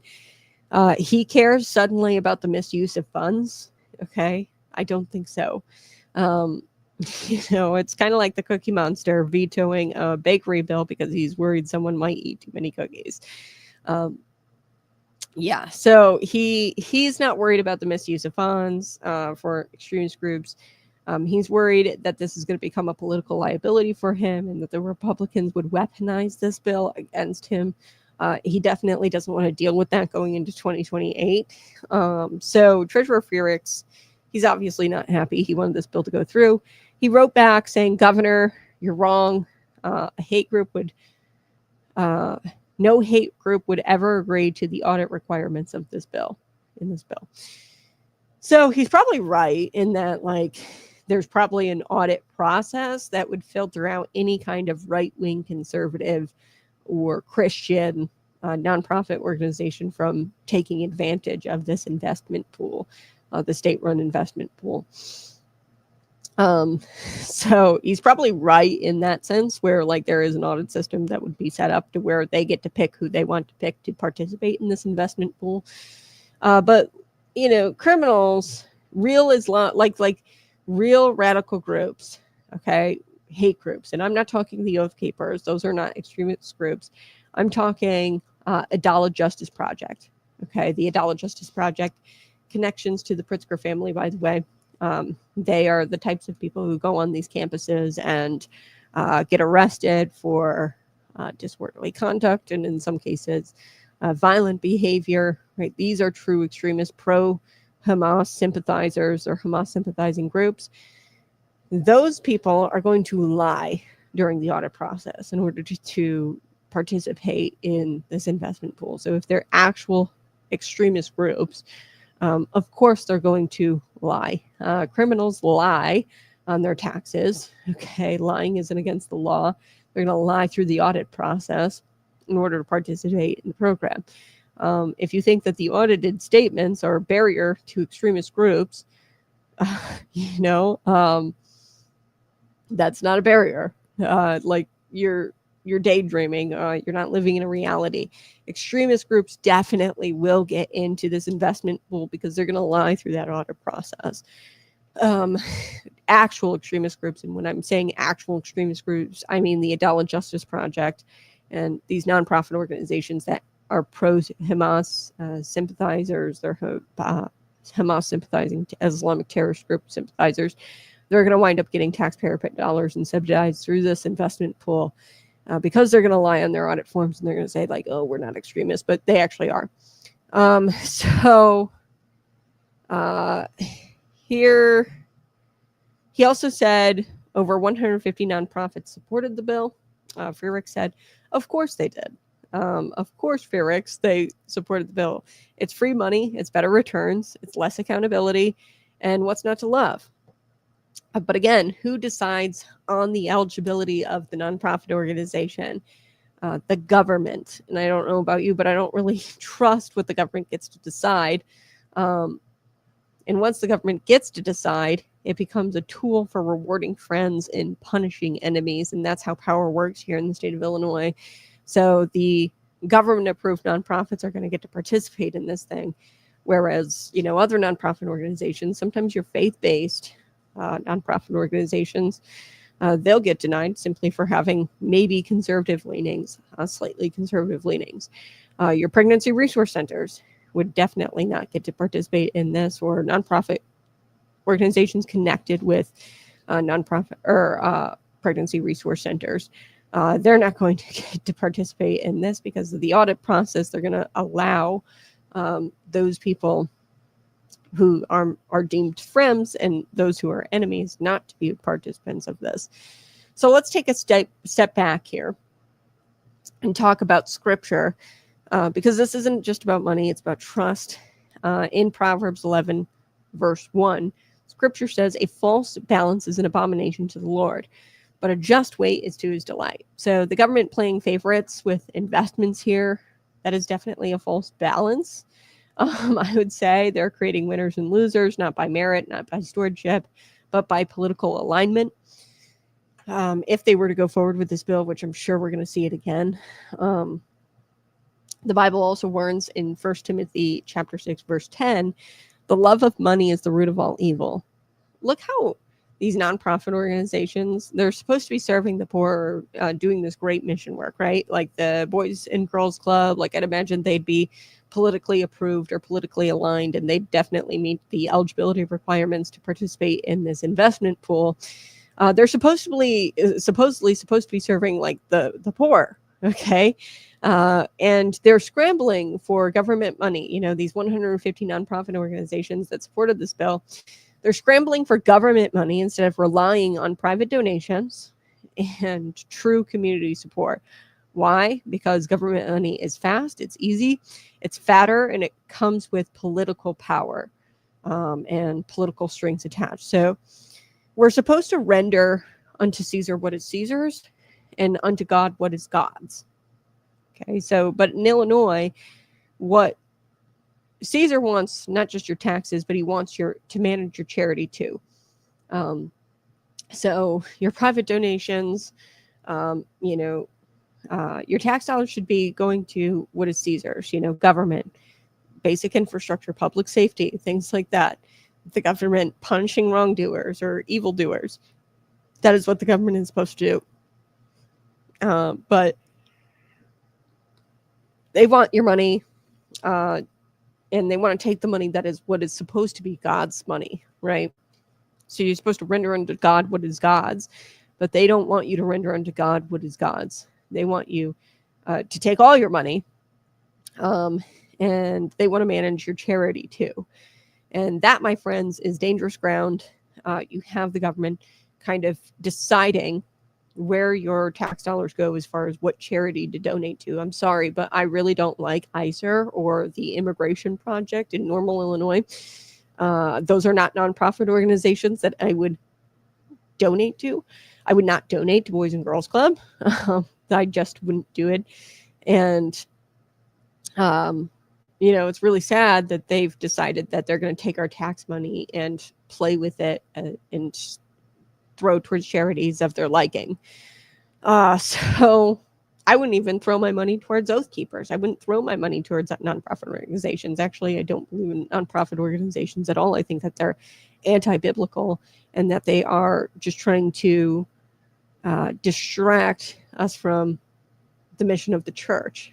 Okay, they've created their own separate little missions, and really everything that they do should be the mission of the church, and you should be tithing and giving offerings to your church, not to these several, various nonprofit organizations. I don't do that. I don't donate to nonprofit organizations. I think that's silly. And it emboldens like this secular form of philanthropy, and really secular philanthropy is not. You need Jesus, okay, at the center of your missionary work. And if it's not at the center, then you're just doing good, and like people can always do good unto other people. Like I think in Matthew it talks about, even the tax collector is kind to their neighbor, right? It really takes Christians and the Christ-focused mission work to be good to people, neighbor or not neighbor, enemy, friend, or enemy, and I think that nonprofit organizations, they're just trying to be a separate church and keep God out of it, a secular church, and they want to keep God out of the missionary work, which is just bogus to me. So this story ties into a national issue, into a bigger national issue. The left weaponizes institutions. They take schools, they take banks, unions, media, tech companies, and now they want investment accounts for nonprofit organizations. So literally every institution they have their claws in at this point, like schools, banks, unions, media, tech companies, Rivian, they get tax credits, and quantum computing companies here in the state of Illinois, they get tax credits. So now the state wants even more of their fingers in nonprofit organizations, because if they control the money, they control the mission. Okay, so that's why America First policies emphasize decentralization, and they push the power back to the states, back to the local communities, and most of all, back to families and churches. So they don't like that, these various nonprofits are, mission driven, or like some of them are mission driven, and they want to centralize the mission, and they want to make sure that these nonprofit organizations have the mission of the state in mind. And they want to reward them through these investment accounts for doing the state's missionary work. Okay, so the approved mission of the state. So why? Because when you leave it up to government, you get corruption, bureaucracy, and manipulation. That is why the America First agenda is all about decentralization and putting the power back where it belongs, with the families and the churches. When you leave it up to God's people, you get accountability, service, and real compassion, not forced compassion or forced charity, which is what's going on here. They're taking your tax dollars, they're giving it to nonprofit organizations via this investment pool. If they had the state approved a mission, okay, if your local food pantry needs help, it shouldn't come from Springfield, it shouldn't come from tax dollars, it should come from your church, from your neighbors, and from your own giving hand. Why would they force you to provide charity? So where does this go from here? The legislature might try to override the veto in the fall veto session. The unions are pushing for it hard. The Illinois treasurer is pushing for it hard. And I'll tell you this, the nonprofit organizations, the 150 that want this because they're lazy and they want to get rich quick, and it's not really about the mission or providing good to the community. They're really just about getting rich quick and getting their hands on tax subsidies. So they're never going to quit, the nonprofit organization. So the unions are pushing this. Furix, the 150 nonprofits who spoke out in favor of this bill, they're never going to stop. But there is a silver lining here. Even Governor J.B. Pritzker saw that this one was way too much and that it could potentially come back to bite him in the butt. And he saw this as a political liability. So even he and all of his blubbering couldn't sell this to Illinois taxpayers, becoming the banker essentially for every nonprofit organization. That is what this bill does. Every activist group, every political outfit with a tax exemption. Okay. So what do? We watch, we call our legislators, we speak out. We tell them, do not overturn the veto of this bill. We speak out at our church, we speak out at school board meetings and in our communities. And really, we need to not empower these nonprofit organizations and give them so much power. So stop donating to them because really it's just a secular version of the church.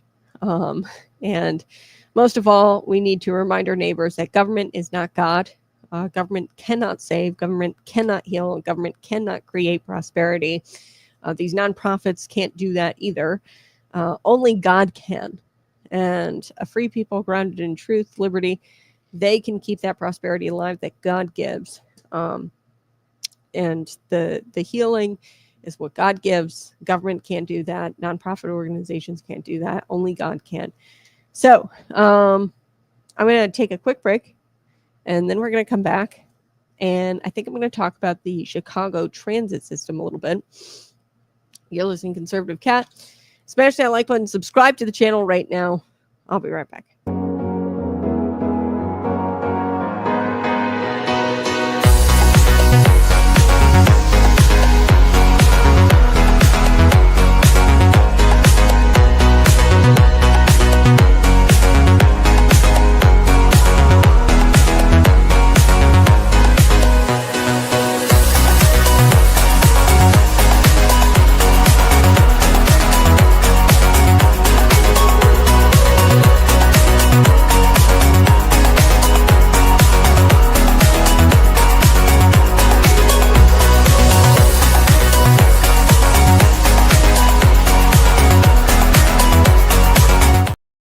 All right, hit that like button, subscribe to the channel.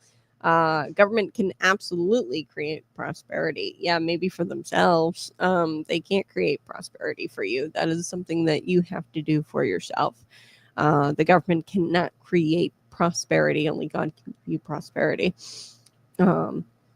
Everything is God's. Everything that you have, everything, all of your prosperity, all of your riches, your wealth, that all comes from God.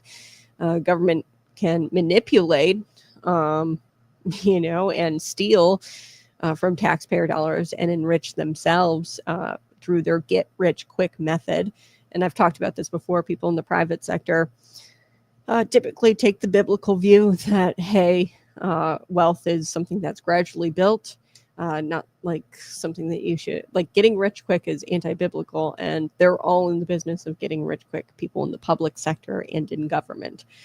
So they can try to enrich themselves, by stealing. So yeah, the government absolutely can create prosperity for themselves through their get rich quick method, but that's not prosperity. That's just, so there's a difference between prosperity and being rich. Okay. Wealth, prosperity, that's very different than rich. So just wanted to make that clear. Trump executive order, burn the American flag, go to jail. LOL, I guess the law is meaningless if Trump overrides it with an EO. Look, the law, the executive order is very clear. There's provision within it that says it doesn't override the Supreme Court ruling of 1989. So there is definitely a provision within that law that covers that. It says that, hey, if somebody is burning the American flag with the intention of incitement or trying to incite violent action, then that person goes and serves a year in jail, which is no different than regular law. The only difference is that Donald Trump said that, hey, overall, the punishment for that thing is going to be a year in jail. That's really all the executive order does, is you go to jail for breaking the law, and there are no exceptions and no getting out early. You go to jail for a year. So it really doesn't change the law. It's the same. It just kind of changes the sentencing or the punishment, the consequences for breaking that law. And like I said, the 1989 Supreme Court ruling in and of itself is gay, like 2012 gay. It's stupid. It's an action. So like if I were to go out and set fire to a bedsheet, I'd imagine the police would come for me. Why? Because setting fire to a bedsheet in public around other people is endangering the lives of others, myself and others, and should be punished and should be met with consequences. Just because it's an American flag, I don't understand why that's protected under the free speech or the First Amendment because it's not really an act of speech. Now, you could argue that it's an expressive act or an act of expression, which would be covered under the First Amendment. But like I said, it's setting fire to something, and you're potentially putting the lives of yourself, like your life at risk and others at risk if you're doing it in public. So I don't know why the Supreme Court in their 1989 ruling protected this. Simply because, so just take the fact out that it's the American flag. If it was literally anything else you were setting fire to in the middle of the street, like that's dangerous stuff we're dealing with here, okay? So don't know why it's protected. It was a crappy ruling in 1989.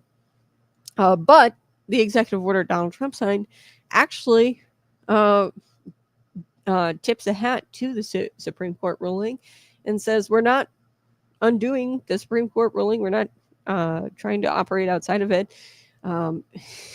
If it's done with the intention of inciting violence, then that person has to be, punished. And the punishment which this executive order details is 1 year in jail. So that's it. Like, it's not really changing the law at all. It's just recommending, or it's like requiring a certain sentence, which would be the year in jail. All right, let's talk about the Chicago Public Transit System, the CTA. They are staring down a fiscal cliff of $760 million. So that's how short they are. That's not a pothole. That is the Grand Canyon. That is a big fiscal cliff, $760 million. Now, what happens when Chicago politicians run out of money? They look downstate. So downstate is the piggy bank and Springfield is the hammer, and Springfield wants to bust into the piggy bank. So former Congressman and Obama Transportation Secretary Ray LaHood is out there saying it's time for everyone in Illinois to chip in. He says that people rely on the CTA for groceries, doctor visits, work, life, blah, blah, blah, blah, blah. Sure, in Chicago, maybe they do, but a lot of people don't even ride the CTA because it's dangerous and the buses never run on time. A lot of people have shifted over to things like Uber because it's more reliable. Whatever. We can, for argument's sake, say that people in Chicago rely on these public transit systems. But the people in Effingham, Carbondale, Quincy, Bloomington, did they take the CTA to get to Walmart? Absolutely not. So the families in Lincoln, Illinois, they don't ride the red line to get to Sunday service, okay? They don't do that. So why should we pay for it? Why should people downstate have to pay for this thing? So here's where it gets interesting. State Senator Eric Harrison from Glen Carbon, she said this, and she's quoted in the Center Square, "No way I support public transportation. But downstate shouldn't be on the hook for Chicago's failures." I will go a step further. I don't support public transportation. I think it's dated. I think it's kind of like public libraries. Dated, not really necessary, and waste of taxpayer dollars. Okay, so there's things like Uber that exist. And people prefer those methods of transportation. If you really want to utilize taxpayer dollars, fix the highways and the roads. This is American culture. We just tend to use cars, okay, here in America. It's just the way things go here. Okay, so in places like Europe, yeah, public transit system is utilized far more.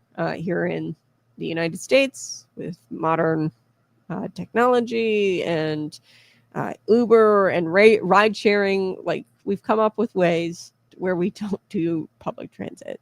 Okay, similar to that of public libraries. We don't use them because guess what? There's a little thing called a Kindle or Amazon audiobooks where you can get as many books as you want for like $5 a month or something like that nowadays. So yeah. Anyway, and so this is just another case of this isn't just another case of Chicago versus downstate like squabble.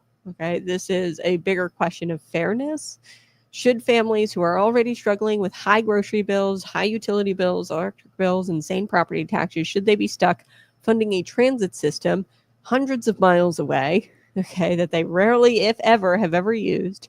That's not fairness, okay? That is theft disguised as regional solidarity, Okay, so now LaHood, who Bob says here, Ray LaHood sold his soul to Obama, exactly. He tries to soften this blow. And he says that, well, downstate does visit Chicago. Okay. And they take advantage of the great transit system when they're here in Chicago. And plus, Chicago is the economic engine of Illinois. Yeah, not anymore. Anyway, okay. The occasional where downstate people go up to the Cubs game or they go visit the museum. That doesn't justify a permanent tax burden on every farmer in Southern Illinois. That's like saying that sometimes you eat in Springfield or you go to a restaurant in Springfield, so therefore you have to pay for the governor mansion utilities. That's complete and utter nonsense, right? It's just stupid. So calling Chicago the economic engine of the state is really a half-truth. I wouldn't even say that's really a half-truth. I'd say like it's a quarter truth. Chicago is a huge anchor dragging Illinois down. At this point, you can try to say that it's an economic engine. It's really not. A lot of businesses have left Chicago because of the crime. Families are fleeing Chicago because of the schools. The taxes have skyrocketed because Chicago politicians can't manage their budget. So it's not really an engine anymore. I would say more like an anchor or a leech. So Ray, don't know what you're talking about there, man.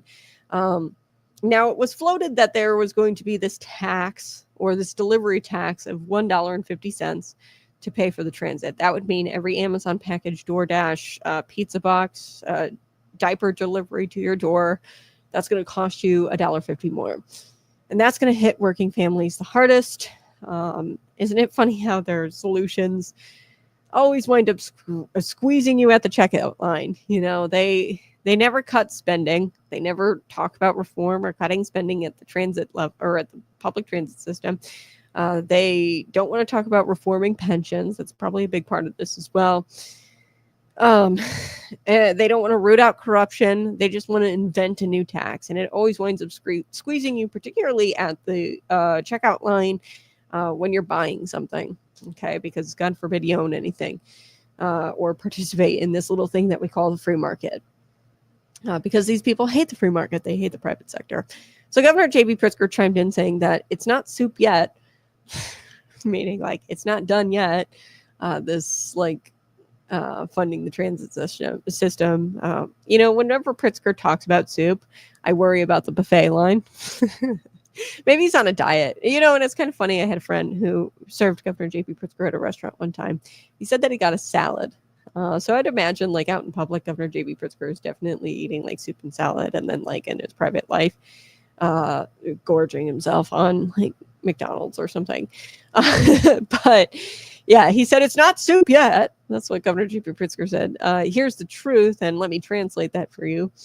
When he says that, usually it means they're still trying to figure out what pocket to pick from and how to sell this as quote, for the common good, right? They're trying to dream up of ways to, sell this to the people. And really, when the soup is ready, it winds up burnt, overpriced, and it gives you really bad indigestion.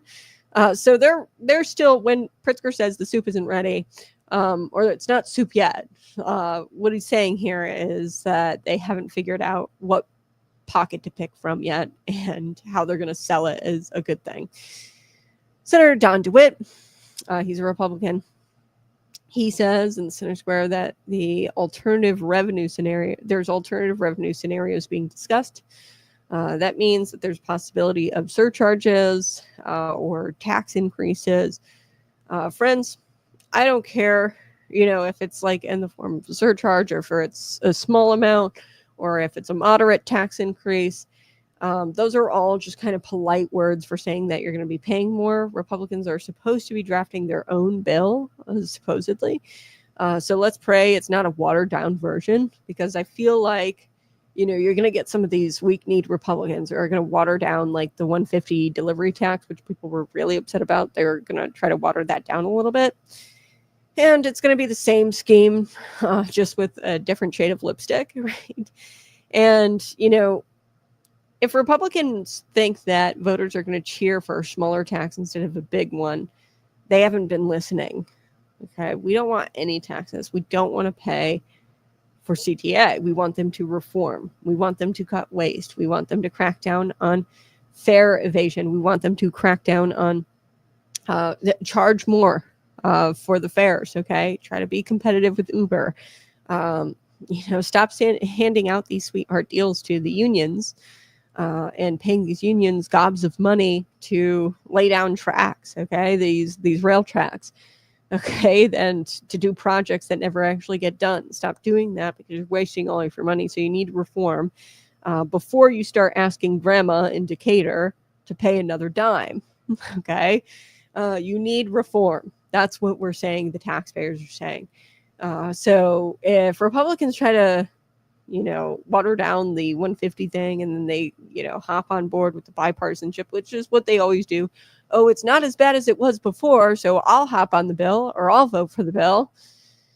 Oh, and I'm so sick and tired of Republicans doing that. So there's a bigger lesson here. Let's look at this through a Christian worldview lens. In Galatians 6, chapter 6, verse 5, for each will have to bear his own load. Now, that doesn't mean we don't help each other, but it does mean responsibility is personal. Okay, and accountability matters. And Chicago created this hole, so Chicago has to fill it. Okay, and if Springfield forces the downstate people to bail them out, that's not generosity, that is exploitation. And let's not forget Proverbs chapter 13, verse 22. A good man leaves an inheritance to his children's children. The endless bailouts don't leave an inheritance, okay? We're just leaving more debt. If we don't actually tackle the issues and reform the system, they're just going to rack up that debt again. And your grandkids are going to be paying for today's bad policies. And if we keep going down this road of bailout, and we don't actually reform the problem. So that's not justice, that's generational theft. Picture this. I want you to close your eyes.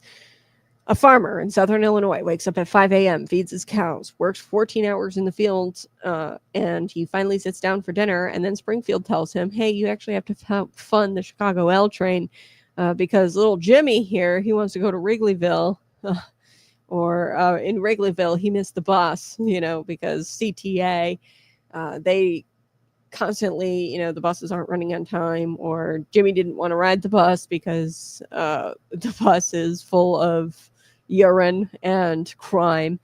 That's why Jimmy missed the bus. So we need you to bail out Chicago and to fund this broken system.